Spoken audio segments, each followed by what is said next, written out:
Okay, why do we have the two music stands in front of the drummer, the bass, and the guitar player? Flipping pages. They can't flip pages. Look at those horn players. You don't have to worry about it because usually horn players are not playing all the time. There's rests. And a smart copyist copies pages so that there's rests where you need to turn a page. Maybe 4 measures or 6 measures rest. Even 2 measures rest to turn the page works. If I had, let's say, a string quartet, you know what I would do with the string quartet? Against this wall right here, I would put a couple of pieces of plywood down to make a hardwood floor. Put those baffles around it with the wood facing in to create a chamber in here that adds to their whole texture. Now, if I had woodwinds, oboe, bassoon, got a lot of high frequencies in their sound and everything, I'd do the same thing. Or maybe inside that room that is all reflective with a tile floor.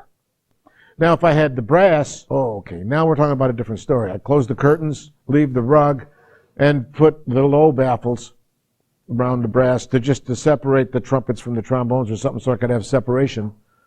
So it depends on what instrument you're talking about as to what kind of baffle and what you do with it.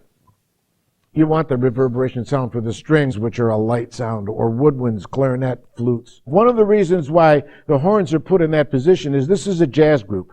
Last week there was a session going on. It was the same instrumentation as this, and what they did was they made them face each other just like that. They liked it a lot better because they could hear each other better, and their mics were facing away from them. So they got isolation, and it turned out really nice.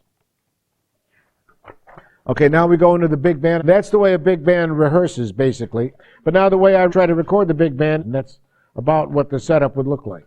The string ensemble, we noticed that the strings are 2 to a music stand. Remember that? You must set it up that way. They don't do it any other way. You know what I like to do? I like to put material over stands.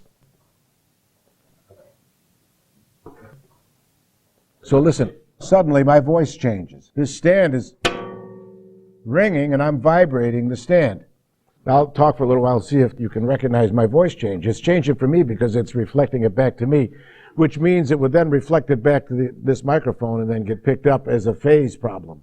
The wave arriving at the microphone at 2 different times. Well, we can have a phase problem just from this early reflection. If I go over here to this wall and I put a microphone here and I've got an instrument too close to this wall, well, the sound will go to this microphone here at this distance, then go to the wall and reflect back and come, and that same wave will hit it at a different point in time. You'll have phase problems right there at the microphone. So I have material in the back, and I put material over the stand.